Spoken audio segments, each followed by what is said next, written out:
자, 오늘은 두 번째, 고려시대 두 번째 이야기입니다. 수성군주 이야기입니다. 여러분, 수성이란 말을 좀 들어보셨나요? 창업이 있으면 수성이 있다. 지킨다 이겁니다. 지킨다. 전번 시간에 창업 얘기를 했습니다. 태조왕건의 창업이 중요하다. 창업군주에게는 뭔가 특별한 능력이 있다. 비전 능력이 있다. 제가 그 얘기를 했는데 창업도 중요하지만 창업하고 난 다음에는 이걸 지켜야 돼요. 이걸 잘 못하면은 창업하자마자 얼마 안 돼서 이게 사라집니다. 기업도 마찬가지예요. 기업이나 가게를 갖다가 창업하는 것도 어렵지만 한 다음에 얼마 안 되는 기간 동안에 잘못하면 그걸 처음 기간을 잘 보내야지 잘못하면 그냥 사라진다. 조기 폐업을 한다 이겁니다. 국가도 마찬가지예요. 그러면은 전번 시간에는 창업군주의 덕목을 얘기했다면 이제 수성군주, 창업을 한 다음에 그걸 이어나갈 때는 어떤 일들이 일어나느냐. 이것이 오늘의 주제입니다.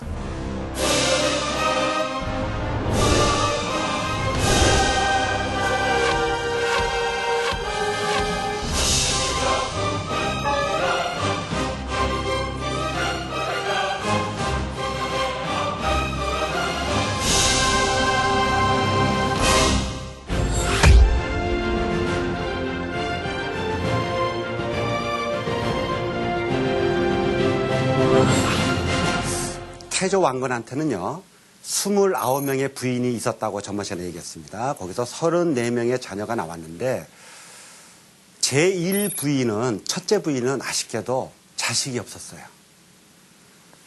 둘째 부인은 저 밑에 전라도의 나주 출신 호족의 딸입니다.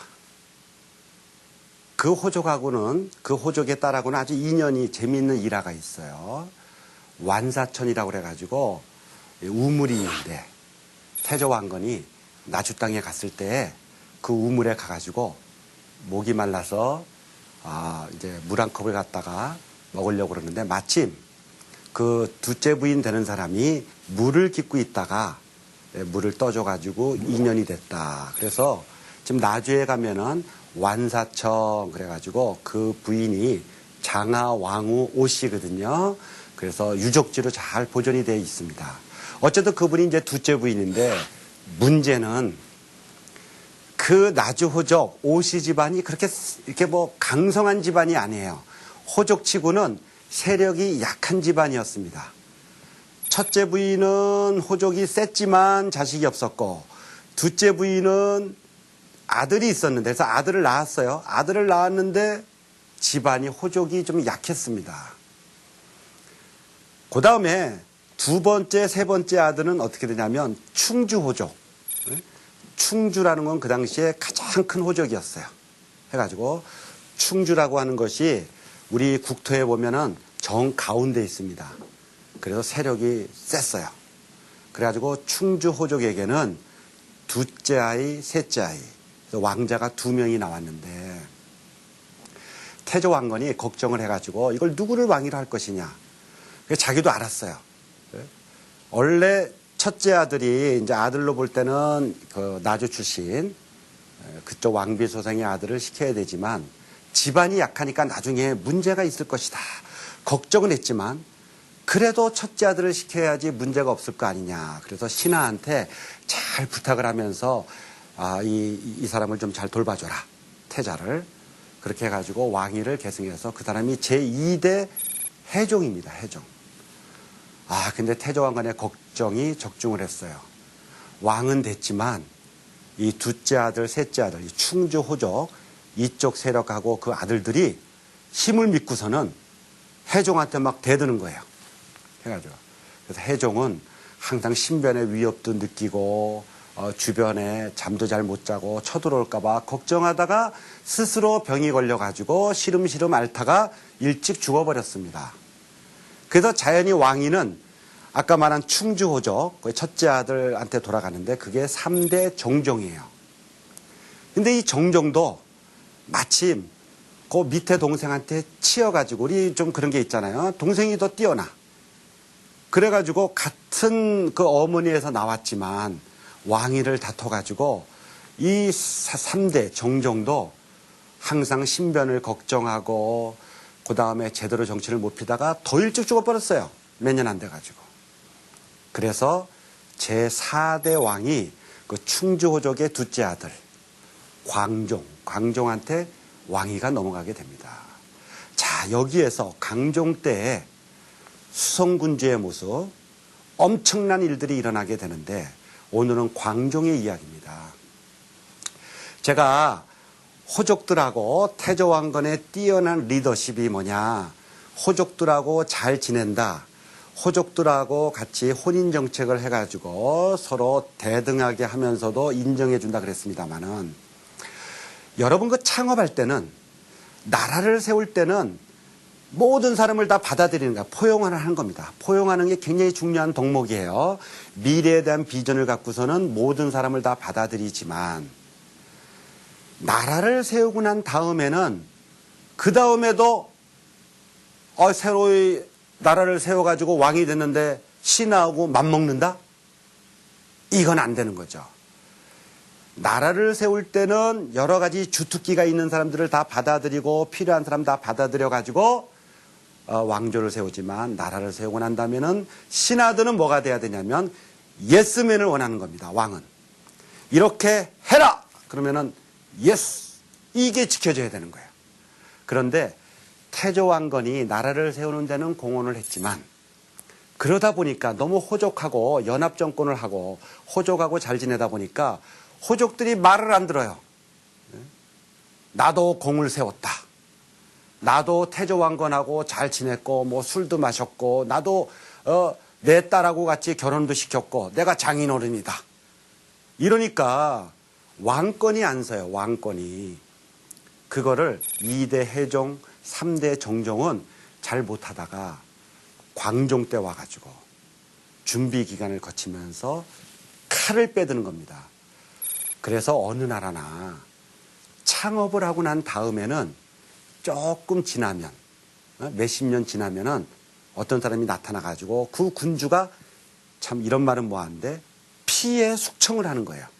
어차피 왕권을 강화하기 위해서 예스맨, 왕을 확실하게 인정하지 않고 맘먹으려고 그러면 그거는 쳐내야 되는 겁니다. 이것은 권력에 있어서 권력은 나눌 수가 없는 거예요.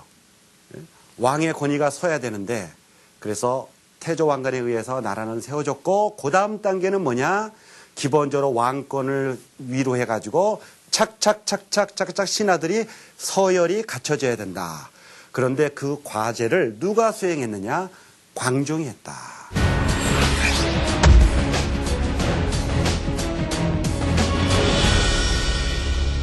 자, 광종은요, 첫 번째로 노비안건법이라는 걸 했습니다.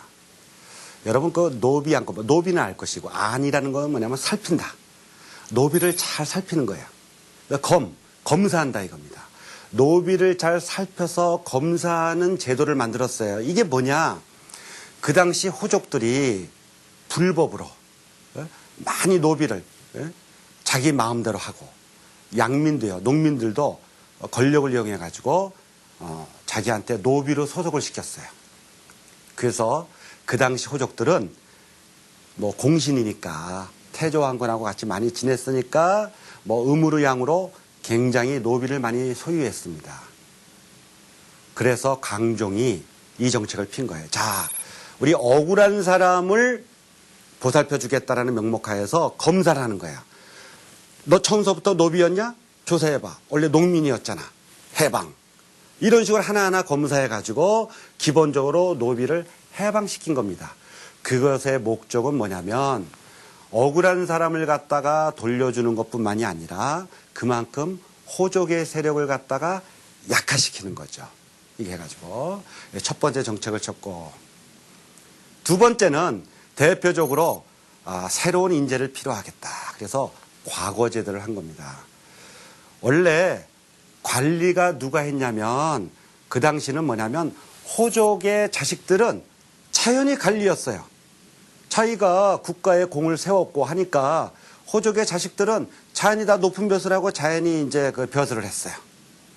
그것을 광종은 중국에서 온 이제 쌍기라는 사람이 있는데 그분의 건의를 받아들여 가지고 과거제도를 전격적으로 시행했습니다. 이제 시험을 봐서 능력이 있는 사람을 갖다가 관리로 임명하겠다. 그러면 공부를 한 사람은 합격을 하겠지만 호족의 아들이라고 그래가지고 공부도 안 하고 그러면은 판판이 떨어지겠죠. 그리고 그렇게 시험을 해서 붙은 사람은 국가에 충성을 하게 돼 있어요. 이게 두 번째로 인재를 선발하는 데 있어서 왕권을 강화하기 위한 두 번째 조치입니다. 신하들이 이 호족들이나 호족들의 이 세력들이 그걸 그대로 따랐겠습니까? 막 반대했죠. 노비 안건법 할 때도요. 사례에 보면은 무슨 소리냐. 나는 태조왕건, 이 광종의 아버지가 태조왕건입니다. 당신의 아버지하고 전쟁터를 누볐고 나는 태조왕건하고 혼인정책으로 맺어져서 난 장인이고 무슨 소리냐. 예? 거세게 반발도 하고 했지만 강종은 밀어붙였어요. 예? 그래도 거부하면은 죽였습니다. 해가지고. 과거제도도 마찬가지예요. 자연히 자기가 관리하던 걸 갖다가 다 박탈. 예? 예전에는요. 관리를 하지 않으면, 국가의 관리를 하지 않으면 할 게 없어요. 일반 농민처럼, 천민처럼 농사 지어야 돼요. 그래서 국가의 관리가 돼야 되는데 시험을 통해서 관리가 안 되면 할 게 없잖아요. 아무리 호족의 아들이라도 할 게 없는 겁니다. 이 가만히 있겠어요? 자식의 장래를 생각해서 막 따지겠죠. 예? 내 공신이고 내 아들인데 안 된다 무조건. 반발을 갖다 무마하고 또 역시 말을 안 들으면은 계속해서 죽이기까지 피해 숙청이 이루어진 겁니다. 사료에 보면요. 어떻게 돼 있냐면 공신들 중에 그 당시 관리들 옛날부터 호족부터 내려와가지고 공을 세운 공신들 중에 다 죽고 40명만 남았다고 되어 있어요. 아마 수백 명이 죽었을 겁니다. 심지어는 왕비가 있는데 광종의 왕비도요. 호족의 딸입니다. 그러니까 왕비도 막 간언을 해요. 어? 아 이건 너무 심합니다. 공신들도 생각해 줘야 될 거 아닙니까? 더군다나 자기의 집안 자기 본래 집안도 호족이니까 그것도 또 뭐 얘기하고 그러면은 강종은 이런 지하에 무슨 소리냐. 심지어는 자꾸 얘기하니까 왕비까지도 내치려고 그래요. 분위기가 아주 험악해집니다.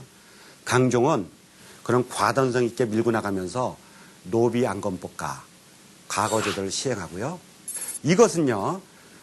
기존의 호족 세력이 독점했던 지배층의 모습을 갖다가 전 백성한테 사실은 나눠주는 것이기 때문에 호족 세력은 싫어할지 모르지만 전 국민이 바라는 바고 물론 저 밑에 천민이나 그다음에 아주 계급이 낮은 사람이 이걸 갖다가 뭐 공부할 기회는 별로 없고 그런 사람까지 넓히진 않았겠지만 기본적으로 지배층의 확산이라는 점에서 호족 세력한테는 반대했을지 모르지만 전 국민의 지지를 얻은 것이고 그렇게 해서 시험으로 뽑힌 사람은 새로운 마음으로 국가에 충성하는 그런 공무원이 된다는 점에서 과거제도는 지배층의 확산으로 중요한 것이고 그래서 모든 왕조는 과거제도를 시행하는데 고려시대에 있어가지고도 광종대에 와서 호족 세력을 갖다가 물리치고 과거제도를 갖다가 전격 시행하게 된다. 그 다음에 세 번째 정책이 공복을 제정합니다. 공복. 이게 재밌어요.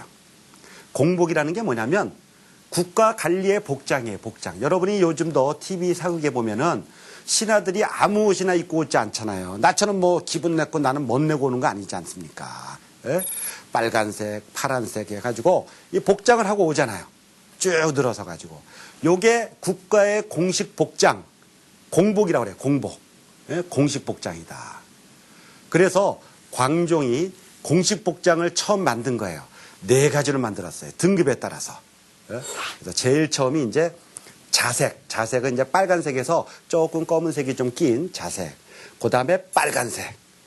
그 다음에 비치색. 비치색이라는 건 녹색에서 조금 약간 어두컴컴한 색이 있는 게 비치색이고, 그 다음에 녹색. 요 4등급을 해서 복장을 갖다가 공복을 만들었다. 여러분 생각을 해보세요. 공복이라는 게 왕권과 무슨 상관이 있겠느냐? 절대 아니에요.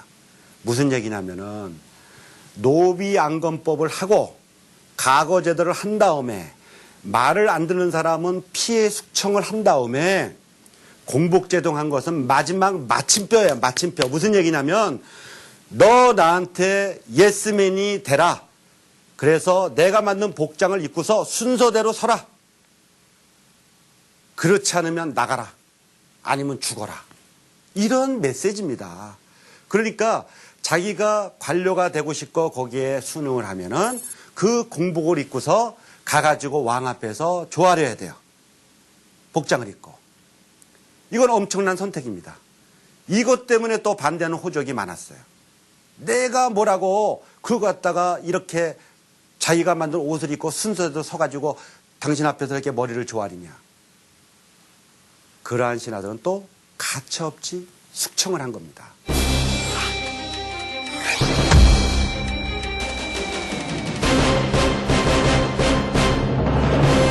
광종은요, 이렇게 왕권 강화를 한 다음에 사실은 황제국을 갖다가 표방했습니다. 그래서 고려의 수도를 황도다, 황제의 나라다, 이렇게 황제의 수도다, 이렇게 얘기했을 뿐만 아니라 광종은 또 이 연호를 사용했어요. 이 연호라고 하는 것이 뭐냐면 다음 시간에 이제 본격적으로 얘기하겠지만 연도를 계산하는데 이것은 자기 나라를 기준으로 하는 겁니다. 그래가지고 광종은 다 이렇게 왕권 강화를 한 다음에 이 황제국을 갖다가 표방하는 아주 뛰어난 임금이었습니다. 사실 그 고려 초에 태종이라든가 정종이라든가 강종으로 이어지면서 사실 다 같은 형제예요. 그런데 왜 태조 왕건이 장자를 갖다 세웠을까? 후녀 10조에 보면요. 태조 왕건은 이렇게 얘기를 합니다. 가능하면 장자를 세우되 능력을 고려해라. 이런 약간 애매한 말들이 좀 있습니다. 장자를 우선으로 생각한다 하더라도 능력에 따라라. 이렇게 해가지고 처음에는 해종을 세웠지만 한계가 있고 그 다음에 충주호족으로서 정종을 했지만은 역시 더 뛰어난 광종에 의해 가지고 기본적으로 이러한 왕권 강화가 이루어지면서 그 호족 세력을 정리하고 사실은 황제국을 칩니다. 이 황제국 고려의 모습은 우리가 다음 시간에 본격적으로 볼 것입니다만은 고려시대의 위상을 갖다가 드높이는 것이다. 이러한 과정들을 다 이루어지기 위해서는 기본적으로 이 포용력에 이루어진 호족과의 관계를 정리해야 됐다. 이것이 강종의 업적이 되겠습니다.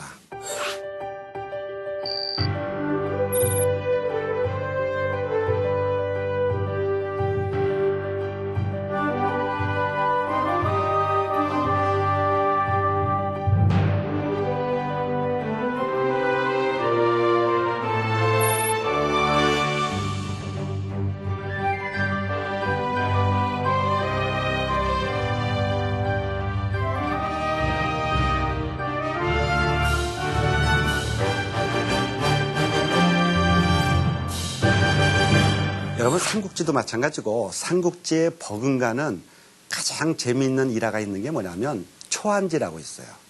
요즘 TV에 현대극을 다루면서 초안지라고 붙여가지고 좀 헷갈리긴 하지만 원래 삼국지만큼 유명한 게 뭐냐면 초나라 한나라의 싸움을 다룬 초안지라고 여러분이 나중에 이제 대학에 들어가시거나 하면은 삼국지만 필독서가 아니고 초안지도 꼭 읽어야 돼요.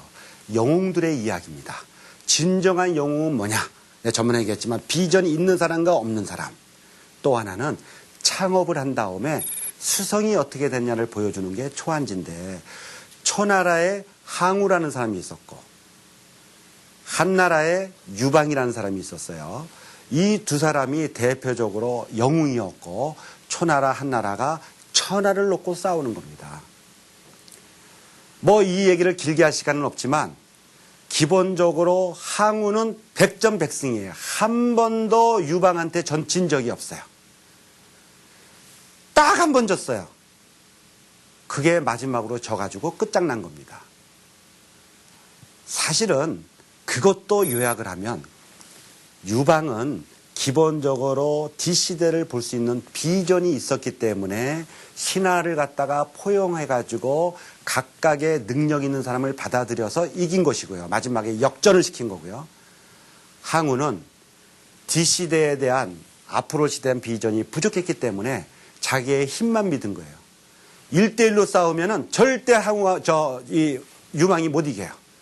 항우가 힘도 세고, 우리 항우장사 그러지 않습니까? 군사도 더 셌지만, 마지막 역전을 가한 것은 새로운 시대의 비전을 보고 포용정책을 한 것이다. 유방이요. 그런데 포용정책을 할 때 대표적인 두 사람이 있었는데, 머리를 쓰는 사람으로 장자방이라는 사람이 있었고, 장량, 그런데 장자방이 있었고, 무력, 무술을 하는 사람 중에 한신이 있었어요. 우리 한신 장군 그러죠. 한신 장군이 사실은 이 항우하고 유방 싸우면서 자기가 유방을 도울 때 어느 그 점을 잘 치고 미래를 내다보는 한 사람이 한신 장군한테 한마디를 합니다. 당신의 뒷모습을 보니까 영웅 중에 당신도 영웅이다. 당신도 천하를 이끌 만한 왕이 될 만한 사람인데 남의 밑에서 있는 것은 나중에 후환이 있을 것이다. 문제가 된다. 그러니 한나라하고 초나라가 싸서 항우하고 유방하고 싸워가지고 유방이 천하 통일을 하기 전에 당신은 도망쳐라. 당신은 너무 뛰어난 사람이기 때문에 유방이 나중에 항우를 이겨가지고 나라를 창업하고 난 다음에는 당신이 부담스럽기 때문에 당신을 죽일 것이다. 근데 한신이요, 그 말을 듣고서는 그래도 내가 왕을 모셨는데, 유방을 모셨는데 어떻게 그렇게 할 수 있겠습니까? 하고 그 말을 안 들어요. 그래서 결국 유방이 항우를 이기고 한나라를 세워서 왕이 된 다음에 제일 첫 번째 한 작업이 뭐냐? 한신을 죽였어요. 너무 능력이 뛰어나기 때문에 나중에 후환이 된다 해가지고. 이게 바로 창업할 때는 다 필요해서 두루두루 하지만 창업을 하고 나라를 세운 다음에는 예스맨이 필요한데 예스맨을 하지 않거나 자기를 드러내거나 아니면 자기는 드러내지 않아도 너무나 능력이 출중한 사람은 부담스럽다 이겁니다. 그걸 죽인다. 장자방은 머리가 잘 돌아가기 때문에 딱 유방이 이기고 난 다음에 이 상을 받고서 재물을 챙긴 다음에 아무한테도 안 알리고 산으로 숨어버렸어요. 아무도 모르는 곳으로. 그 사람은 안 것이죠. 후환이 두렵고 분명히 나를 가만 안 둘 것이다. 이걸 안 겁니다. 이것이 바로 수성에 관한 이야기입니다. 그래서 태조 왕건이 나라를 창업했지만 그 이후로 수성하는 과정에서는 어쩔 수 없이 권력은 나눌 수 없고 나라를 세운다면 예스맨이 필요해서 왕권이 세워져야 되기 때문에 그래서 피해 숙청이 일어나는데 공신들 중에서도 그것을 못 읽으면 그렇게 된다. 물론 그런 것들이 인간적으로는 참 비인간적이고 문제가 있지만 권력의 문제로 들어갈 때는 어디나 그렇게 수성의 과정에서는 그러한 피해 숙청이 오는 것이 권력이다. 우리가 이 점을 갖다가 생각을 해야 되겠습니다.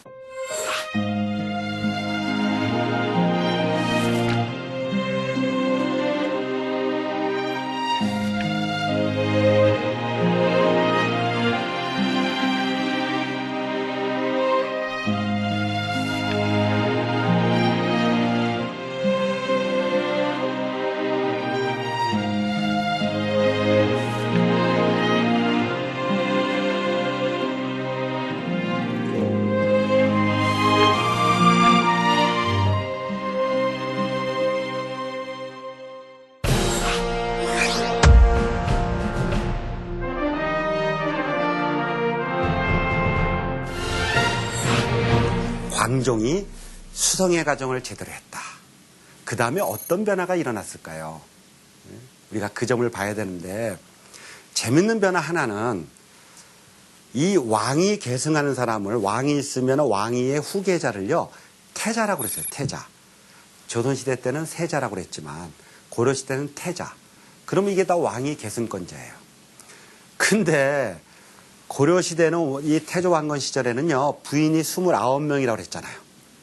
그래가지고 남자만 해더라도 한 30명 돼요. 이 아들만 해도 왕자들이 한 30명 되는데 이 왕자들이요, 이름을 어떻게 정하냐면 이름이 전부 다 태자야. 자기도 태자야. 예? 태자. 그게 무슨 뜻이에요? 예? 태조 왕건 시절에는 호족 연합 조건으로 해서 혼인 정책을 했기 때문에 각각의 호족들이 어떻게 생각하냐면, 아, 우리 딸이 낳은, 예? 태조하고 태조 왕건하고 혼인해가지고 이제 자식을 낳았으니까, 아, 우리 아들도 왕이 될 수 있어. 그래가지고 원래는 왕위 계승권자 태조도, 태자라는 말도 한 명만 있어야 되는데, 고려 초에는 태조 왕건의 아들들 전부 태자예요. 태자. 예? 그러한 상황에 있다가 광종이 수성의 가정에서 노비안건법, 가거제도, 공복제정을 한 다음에 딱 친 다음에 태자제도도 바꿔요. 이제 자기의 아들, 나중에 이제 경종이 됩니다. 경종만 태자다. 나머지는 다 태자라고 하지 못해. 해가지고. 그렇게 해서 기본적으로 질서를 갖다가 쫙 잡아놓는다.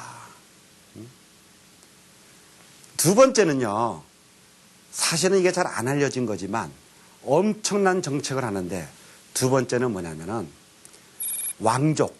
왕족은 벼슬을 하지 못한다. 요즘은 이제 한자를 잘 안 하니까 그렇지만 한자 하나만 하겠습니다. 그걸 뭐라 그러냐면 종친불사 그래. 종친불사. 종친이라고 하는 것은 뭐냐면, 종친은 왕족을 종친이라고 그래요. 종친. 왕족을 종친. 불사는 뭐냐? 부정이에요. 부정. 아니다. 못한다. 사는 뭐냐? 벼슬이에요. 벼슬. 그러니까 종친은 불사, 벼슬하지 못한다. 왕족은 벼슬을 하지 못한다. 이게 종친불사입니다. 아까도 얘기했지만 이 정근대 시대에는 국가의 공무원으로서 벼슬하지 않으면 할 게 없어요. 농사를 지어야 되는데 그것은 평민이나 노비만 하는 거예요. 이게 엄청난 겁니다. 그래서 누구나 다 벼슬을 해야 되는데, 광종은 왕권을 강화한 다음에 태자는 딱 한 명이다. 나머지는 다 태자라고 하지 마라 해놓고, 그래서 왕권 강화를 하고, 또 하나는 종친은 벼슬하지 못한다. 왕족은 벼슬하지 못한다고 딱 얘기한 거예요. 그게 무슨 의미냐? 여러분 저 신라말, 통일신라말에 막 혼란한 시대 통일신라를 생각해 보세요. 신라가 왜 망했냐면은 골품제라고 그래가지고, 골품제에서는요, 성골, 진골, 육두품, 오두품 뭐 이런 등급이 있는데, 제일 높은, 나중에 성골은 없어졌지만 진골은 뭐냐면 왕족이에요. 왕족. 왕족 중에서 더 완전 핵심 왕족이 성골이고, 그 다음에 왕족이 진골이고, 왕족이 아니면요 육두품밖에 안 돼. 아무리 높아도. 그래서 그 등급에 따라서 벼슬할 수 있는 이 한도가 있어요. 아무리 자기가 뛰어나도 왕족이 아니면 진골이 안 되고, 진골이 안 되면은 기관장이 안 돼요. 이 장이 안 됩니다. 장. 어느 기관에 책임자가 안 돼요. 높은 벼슬에 못 올라가게 해놨어요. 그것이 신라말의 불만의 원인입니다.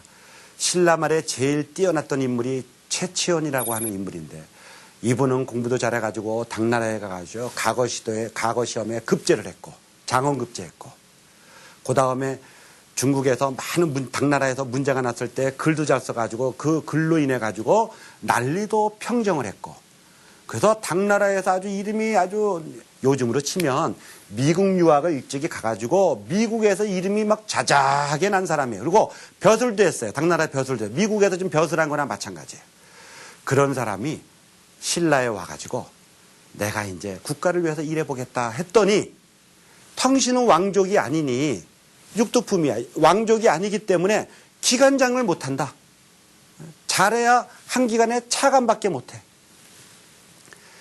뜻을 펴려면요, 장이 돼야 돼요. 어느 기관에 책임자가 돼야 자기가 뜻을 펼 거 아닙니까? 또 많은 사람들이 모여서 고위관리가 모인 데서도 자기의 뜻을 펴고 정책을 펴야지 나라를 바꾸는데, 이거는 왕족이 아니라고 그래가지고 참여를 못하니까, 그래서 최치원마저도 에휴 간두자, 뜻을 못 필 바에는 내가 이 정도 벼슬해서 뭐하냐. 그래서 다 내던지고서는 이제 산하를 갖다가 돌거든요. 이게 바로 왕족만이 최고 권력을 차지했던 것이 신라시대였다면 그것이 이어져 내려오면서 기본적으로 고려시대 와가지고 광종은 거꾸로 해요. 예? 왕족이 모든 걸 차지하는 것이 문제다. 그럴 필요 없다. 그래서 거꾸로 종친불사. 왕족은 정치에 관여하지 마라. 나중에 그것도 반란을 일으킨단 말이에요. 전번 시간에 얘기했지만 신라하대에 150년 동안에 20왕이 교체됐다. 왕족들이 힘을 길러가지고 자기가 국방장관 하는 거예요. 국방장관 하면서 힘을 길러가지고 그 힘으로 또 다른 왕을 치니까 문제가 되니까 이런 것이 옛시대의 문제다. 그래서 왕권을 강화한 다음에 광종은 종친불사, 왕족은 정치에 관여하지 마라. 이렇게 해가지고 두 가지를 갖다가 기본적으로 태자를 마음대로 하지 마라. 왕위 계승권자는 하나다. 그래서 질서를 지켜서 호족 문제를 싹 해결하고, 물론 그 속에서는 참 이 죽고 억울한 호족도 있겠지만 왕권을 강화하기 위해서 그런 정책을 피고, 그 다음에 종친들, 왕족들은 정치를 관여를 안 시키고, 과거 시험을 통해서 올라온 사람들 중심으로 해서 올라가게 만들어가지고 왕권 강화를 한 것이죠. 여러분요, 이 종친불사라고 하는 것은 고려시대 때, 광종 때 처음 시작했지만 이 제도가 고려시대 끝까지 내려가고요. 조선시대가 된 다음에도 조선시대 끝까지 내려가요. 해가지고. 그러면 제가 묻겠습니다. 여러분이 고려시대나 조선시대나 여러분이 왕족이라고 생각해보세요. 왕은 못 됐어. 왕자, 다른 왕자야. 왕이 못 되면 왕자나 왕자의 자식이야. 여러분이요. 뭐 왕자나 공주일 수도 있고 또 그 사람들의 자식일 수도 있죠. 그래서 하여튼 왕족이에요. 왕족. 왕족은 행복했겠습니까? 불행했겠습니까? 왕족은요. 왕족이기 때문에 먹고 사는 데는 지장이 없어요. 벼슬을 못하게 했을 뿐이지 풍요롭게 먹을 수 있게끔은 해줬단 말이에요. 그리고 정식 직책은 아니래도 명예직으로 줬고 거기에 맞춰서 봉급도 줬어요. 다만 실제로 정치에 관여를 못하게 만들었다. 그럼 여러분 어떻게 하겠어요? 행복하겠습니까? 응? 여러분 누가 당신은 연금을 줄 테니까 편하게 먹어라. 그 대신 정치에 관여하지 마라. 그렇게 만든다면은 그거 잘 됐지 뭐 여행이나 다니고 난 좋다 이렇게 생각하는지 모르지만 사실은 아니에요.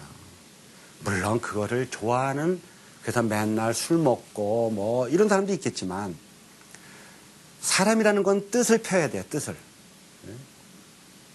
공부를 할래도 공부를 왜 합니까? 뭔가 자기가 관리가 돼가지고 자기의 뜻을 펴야 되는데 공부를 하려는 동기유발도 안 되지, 인생을 살려는 동기유발도 안 되지. 그래서 뜻이 있는 왕족은 거꾸로요. 자기가 왕족으로 태어난 게 천추의 한이야. 아무것도 안 하고 그냥 무의도식하니까. 근데 그렇게 되면요. 평온하고 기분 좋게 생활을 하는 게 아니라 통상 보세요. 이게 동기유발이 안 되기 때문에 돈은 좀 있고 여유가 있으면 꼭 이게 일을 저질러요. 그래서 고려시대나 조선시대나 왕족들이 이 풍속사범이라는 게 있잖아요. 풍속사범. 술 먹고 뭐 밤에 야밤에 술 먹거나 뭐 남녀 문제 생기거나 행패를 부리거나 뭐 어디 술집에서 싸우거나 이런 문제가 생기면 왕족이 다 연루가 돼요. 거기서. 그럴 수밖에 없는 거죠. 돈은 있고 할 것은 없고. 그래서 사실은 왕족이 그렇게 행복한 건 아니다. 또 하나는요. 국가에서 반란 사건이 있을 때마다 꼭 왕족이 연루돼요. 자기가 실제로 반란을 한 경우도 있고 자기는 가만히 있는데 반란을 일으키는 사람들이 꼭 왕족을 깨워가지고 이 사람을 왕으로 하겠다. 자기는 멀쩡히 있다가 당하는 겁니다. 자, 정리를 하면 오늘 제가 창업의 가정만 있느냐 수성의 가정이 있다. 수성의 가정에서는 기본적으로 이런 표현은 뭐하지만 피의 숙청이 꼭 따른다. 광종이 그것을 했다. 노비한건법, 그 다음에 과거제도를 통해서 기본적으로 질서를 잡고서는 공복을 제정해가지고 쫙 옷을 입고 나한테 도열해서 충성을 맹세해라.